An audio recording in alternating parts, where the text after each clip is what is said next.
There is something deeply unsettling about gas stations at night. Those oases of artificial light surrounded by miles of total darkness, where travelers stop only as long as necessary before continuing to flee from the shadows. Today, I bring you stories from employees and drivers who discovered that sometimes what pulls up to the pumps isn't looking for fuel, and that there are stations that don't appear on any map. Dim the lights and make sure you have a full tank, because after this, you won't want to pull over at the next lonely station. I worked for a year at a gas station that was right on the border between the desert and civilization.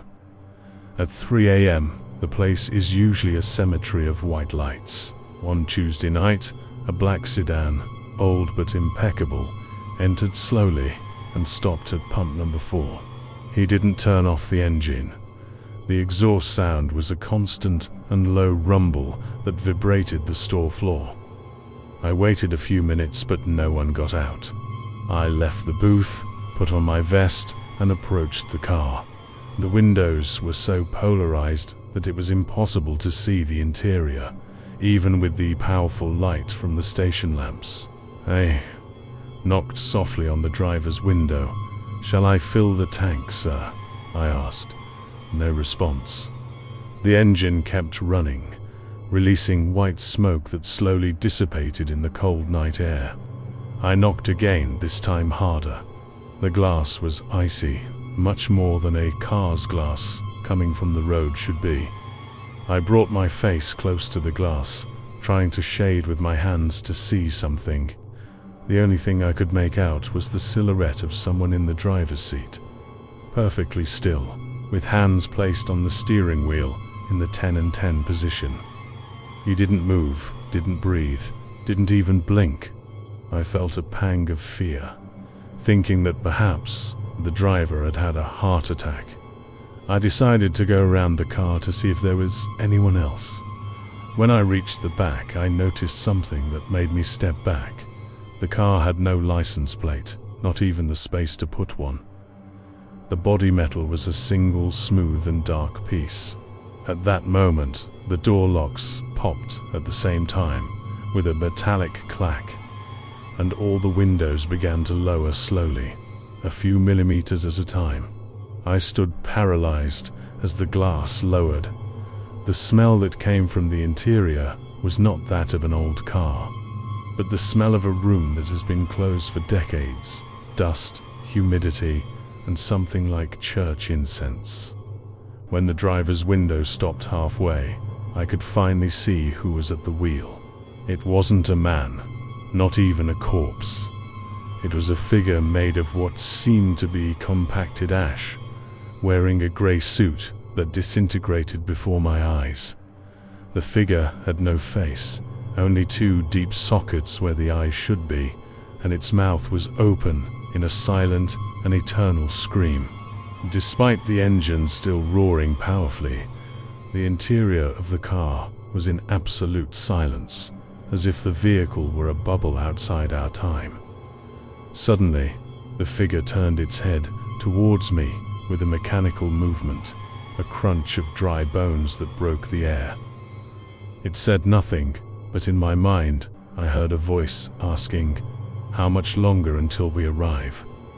Panic made me step back, stumbling over the pump hose.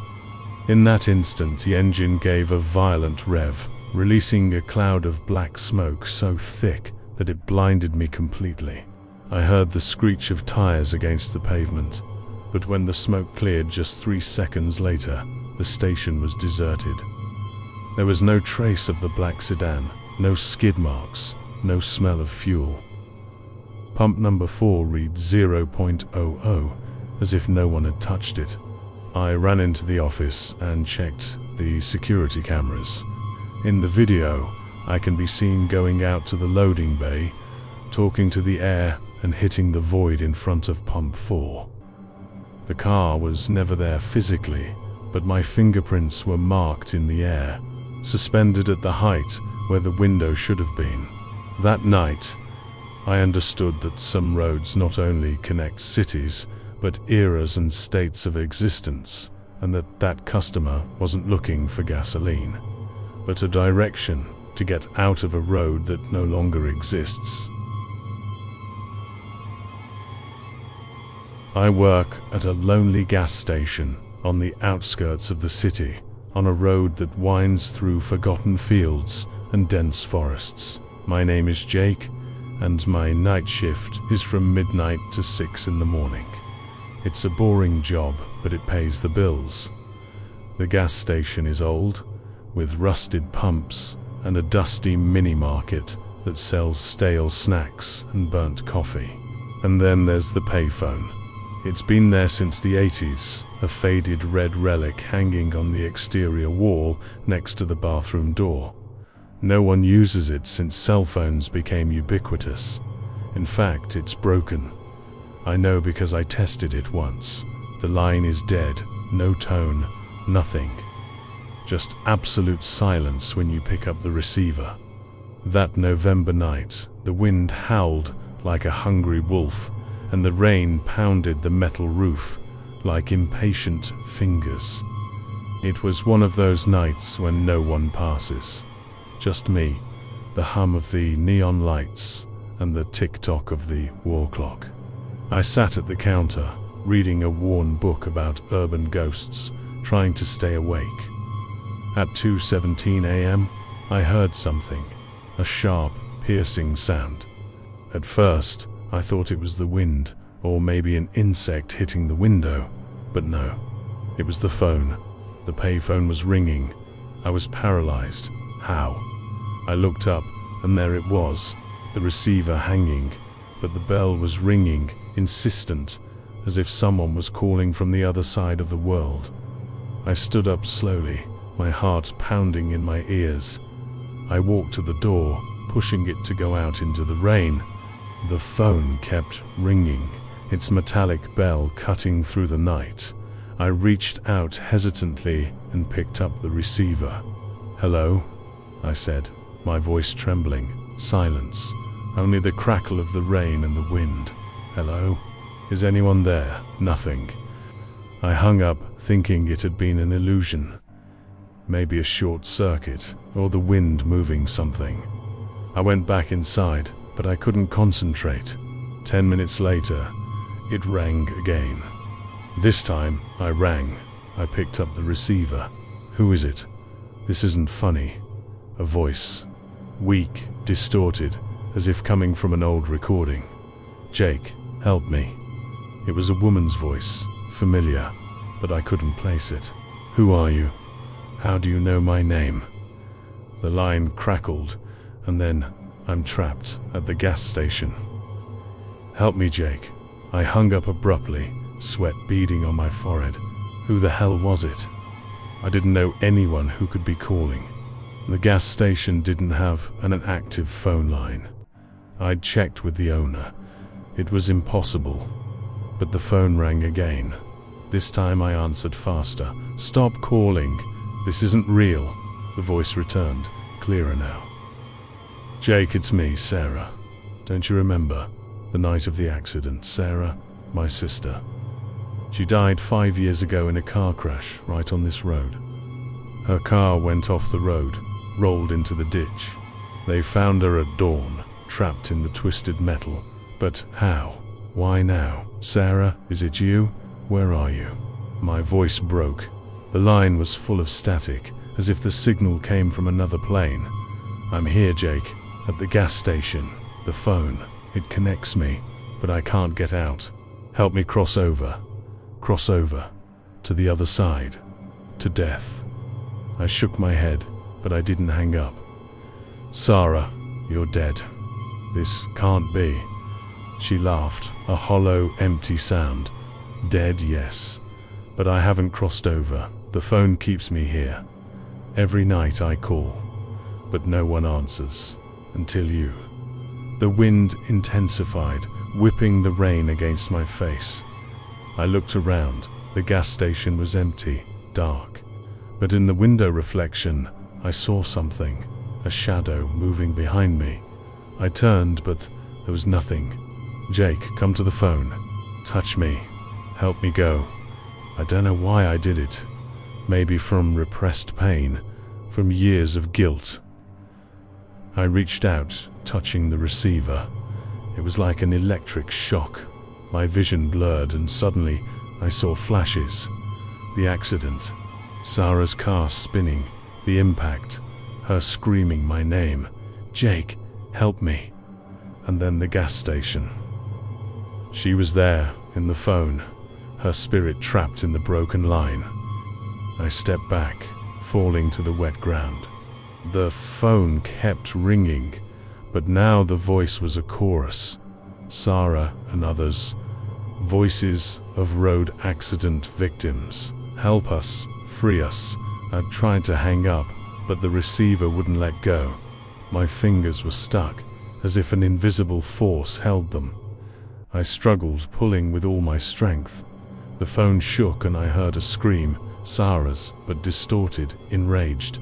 Don't leave me here. The rain turned to hail, pounding my skin.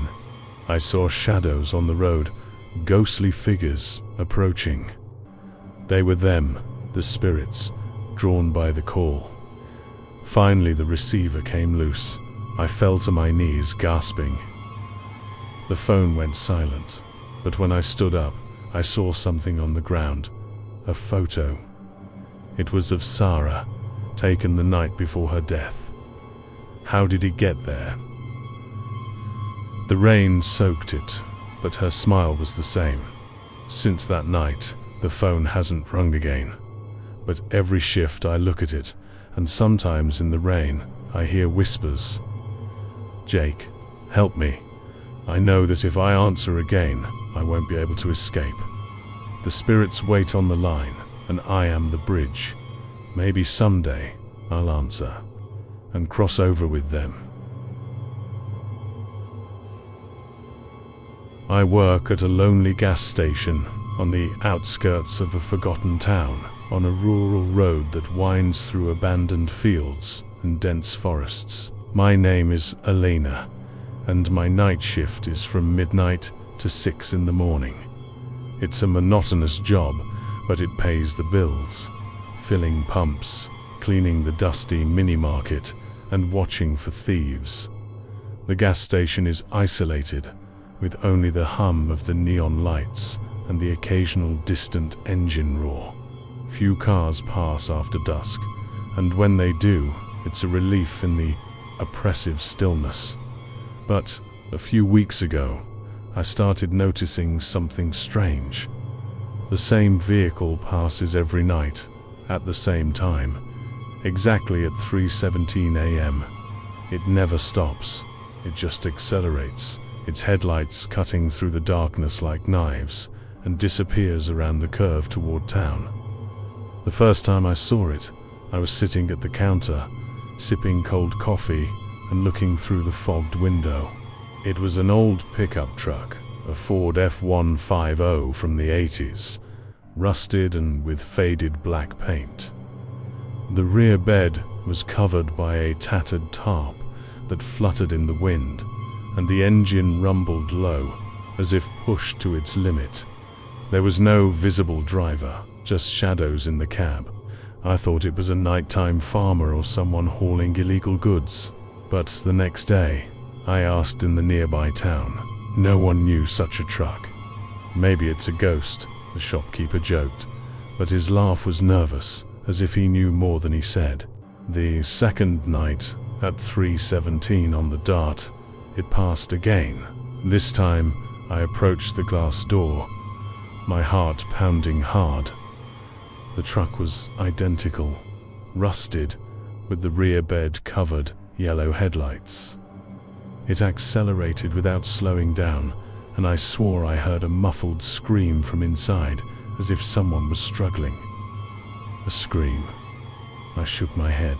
It was the wind, or my imagination, but I couldn't concentrate after that. I searched on the gas station's old computer. Accidents on the road. I found one from 10 years ago. A pickup truck went off the nearby curve, crashed into a tree. The driver, A woman named Maria died instantly. Her husband survived, but was paralyzed.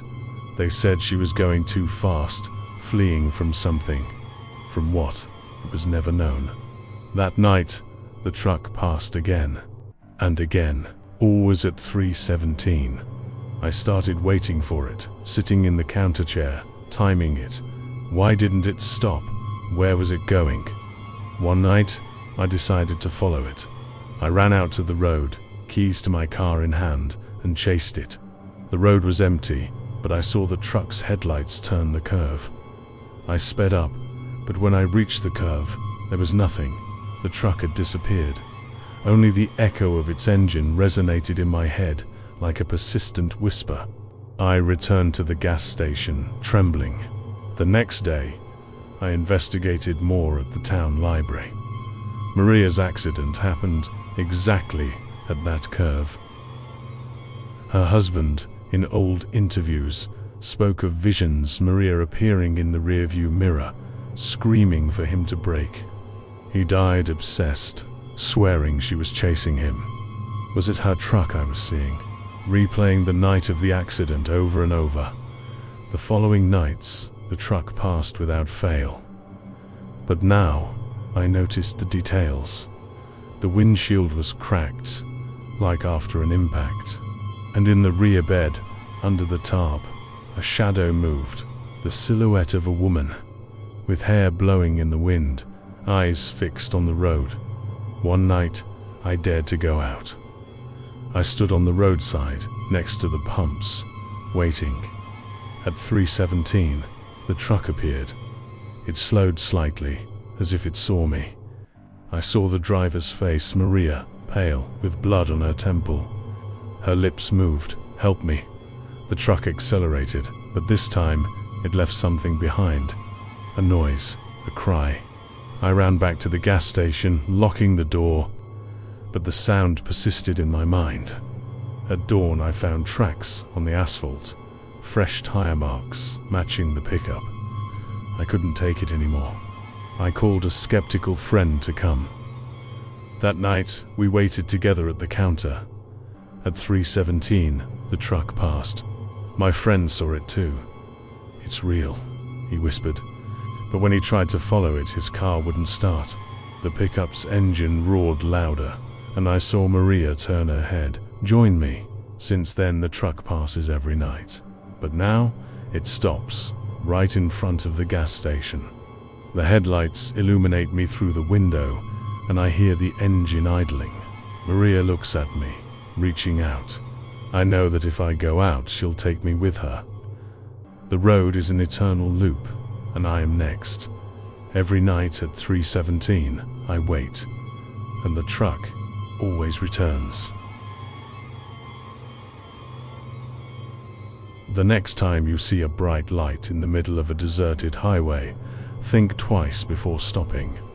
Sometimes it's better to run out of gas than to get stuck in a place that doesn't belong to our world. If these stories made you check your rearview mirror, subscribe and let me know. Have you ever pulled into a gas station where something felt wrong? See you at the next stop on this journey into the unknown.